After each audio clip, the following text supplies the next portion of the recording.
तो आज हमारे अलग अलग वक्ताओं ने स्वच्छता की बात करी, हाइजीन की बात करी, कैसे हम पर्वतीय अंचलों के बच्चे, कैसे हम हिमपुत्र की भांति आगे बढ़ सकते हैं, विषम परिस्थितियों में रह के भी अपनी मंजिल को प्राप्त कर सकते हैं, मिट्टी कंकड़ पत्थर में बैठ के भी आसमान के रुख को मोड़ सकते हैं। क्योंकि युवा शक्ति के अंदर वो एनर्जी होती है, युवा शक्ति के अंदर वो भाव होते हैं कि वो मिट्टी कंकड़ पत्थर में बैठ के भी आसमान में उड़ सकता है, वो अभाव में रह के भी अपनी मंजिल को पा सकता है। और कौन कहता है कि हिंदी मीडियम का बच्चा इस देश को, एक समाज को एक नई दिशा नहीं दे सकता। तो एक बार जोरदार तालियां होनी चाहिए अपने इस विद्यालय के लिए, क्योंकि इस विद्यालय की बहुत सारे बच्चे जहां आर्मी में ऑफिसर बने हैं, वहीं कोई अच्छा वक्ता बना, कोई अच्छा प्रवक्ता बना, किसी ने राष्ट्र के निर्माण में अपना योगदान दिया, किसी ने सियाचिन में, तो किसी ने जम्मू कश्मीर में भारत माँ की आन बान शान के लिए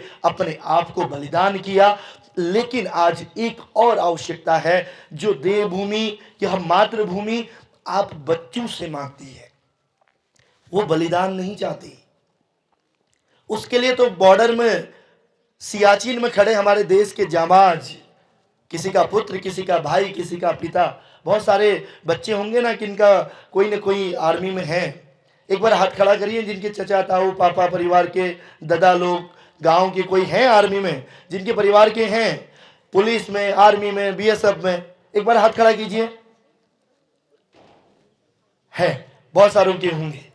तो कभी उनसे पूछिएगा कि जब वो -डिग्री टेम्परेचर में है, पहाड़ों में रहते हैं, हम 2-3 घंटे ठंड में नहीं बैठ पाते, वो जीवन भर बिना धर्मवाद, जातिवाद, क्षेत्रवाद, किसी वाद के, कोई वाद नहीं, वहां तो एक संकल्प होता है कि अखंड भारत का निर्माण कैसे हो, हमारी युवा पीढ़ी को कैसे बचाया जाए, एक माँ के सुहाग की रक्षा कैसे किया जाए, एक बच्चे को अनाथ होने से कैसे बचाया जाए। वो हमेशा भारत माँ की रक्षा के लिए सरहदों में खड़े रहते हैं। उसी समय जो भारत, जो विश्व की सबसे बड़ी युवा शक्ति है, जो विश्व की सबसे बड़ी ताकत है, वो युवा शक्ति इस देवभूमि उत्तराखंड की भी है, और वो युवा पीढ़ी हो आप।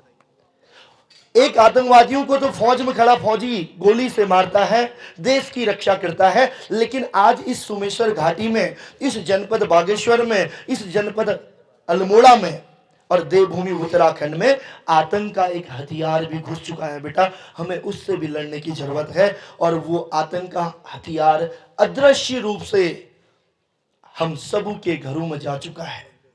और वो आतंक का हथियार आप समझ सकते हैं क्या है, जो दिखता नहीं, लेकिन एक बार जिसके शरीर में घुस गया, जिसको अपनी चपेट में उसने ले लिया, उसके परिवार का, उसका कुल का नाश कर देता है। वो आतंक का हथियार है नशा, वो आतंक का हथियार है ड्रग्स, वो हथियार, वो नशा है जिससे कुल परिवार समाज का नशा नाश हो जाता है। अन्यथा नशा तो काव्य का भी है, नशा तो संगीत का भी है, नशा तो देश के लिए मर मिटने वालों का भी है, नशा तो उन वीर योद्धाओं के लिए भी है जो माता भूमि पुत्र एवं पृथ्वी जैसे भावों को रखकर मातृभूमि के लिए हमेशा के लिए मरने मिटने के लिए तैयार हो जाते हैं। लेकिन जो नशा आपके शरीर को, आपके बिहेवियर को, आपके ब्रेन को, आपके पैर से लेकर सर के बालों तक को नुकसान पहुंचाता है, जो सबसे ज्यादा कष्ट मां को देता है, जो एक पिता माँ बाप की उम्र को आधी कर देता है, अगर उनका बच्चा किसी गलत आदत में फंस जाए तो उनका तो कुल खराब हो जाता है।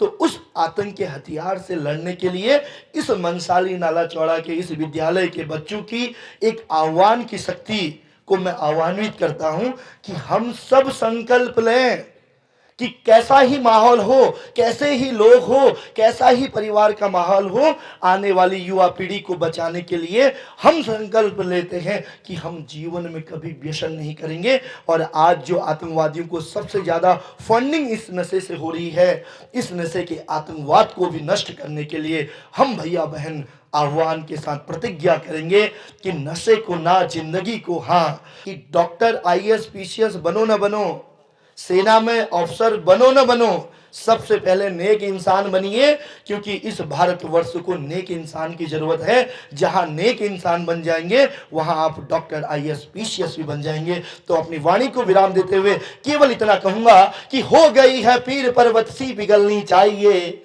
हो गई है पीर पर्वत सी पिघलनी चाहिए, इस क्षेत्र से कोई गंगा निकलनी चाहिए। मेरे सीने में न सही तेरे सीने में सही, हो कहीं भी आग लेकिन आग जलनी चाहिए। इस नशे के आतंक को मिटाने के लिए एक ज्वाला निकलनी चाहिए। मेरे सीने में न सही तेरे सीने में सही, हो कहीं भी आग लेकिन आग जलनी चाहिए। बहुत बहुत धन्यवाद। जय हिंद, जय देवभूमि।